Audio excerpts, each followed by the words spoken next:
So once again, we're going to look at the inside cut. Getting better at it now, but still a couple things to fine tune. So we'll just play Messi first. Okay, and here's me. So I mentioned last time what I wanted to do was try to get more of a 45 degrees when I hit the ball. So that's what I try to do. So today actually got it more or less right. It was pretty much 45 degrees. And what I noticed was to achieve this is I had to actually kind of like draw my ankle back. So kind of like when you take a shot, naturally you kind of lock your ankle. So say your leg is here, and then like your foot would be kind of like held back before you hit the ball. It's not like bent at the ankle.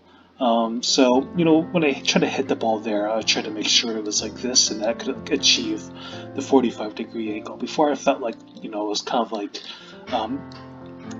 putting my foot up too much, so naturally be more horizontal to the ground by the time I hit the ball. Also, another thing, I always try to do is see Messi's right foot. It's like angled down the line, so that's what I tried to do today. But notice, when he touches the ball, you see, so both his feet are more or less in the air, and especially because he's not dribbling too fast, that's how he does it. And then you see his like back heel isn't really on the ground, so that tells me he's doing it relatively together. I try to kind of do this, but I didn't quite get it right.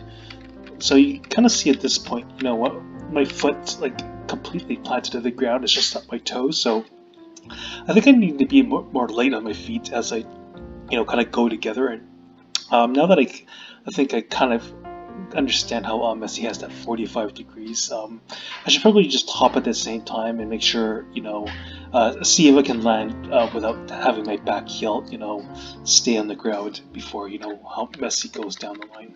So I also want to look at La Croqueta, just because I think the mechanics are similar. So I'll just play Messi first. Okay, here's me. So this is the point where Messi kind of touches the ball with his left foot.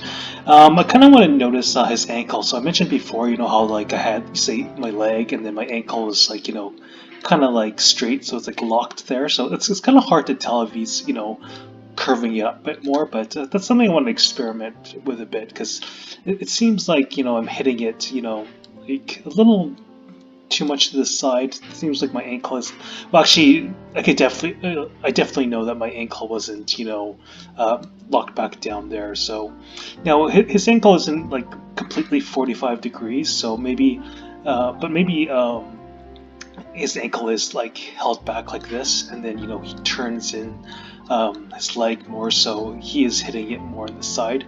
So as a result, it's not 45 degrees, but maybe 25 degrees or 30 degrees or so. So here, it's more or less horizontal. So that's just something I got to experiment with. Also, I mentioned before how he hits like kind of like with the back part of his heel, near like the middle to upper part of the ball. Here, I wasn't doing it. I was trying to hit the back heel, but it was kind of like the lower part of the ball.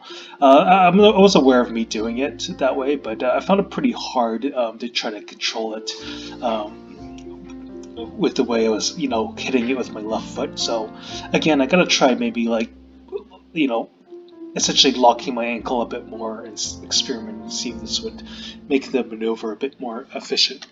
Just to make the point clear, so when I hit the ball, I found especially with the 45 degrees from the inside cut, I found like doing it this way was easier to get the 45 degrees, whereas if I like have my ankle like turned upwards, it's a lot harder to do the 45 degrees. Naturally, you kind of want to hit it more like horizontal to the ground.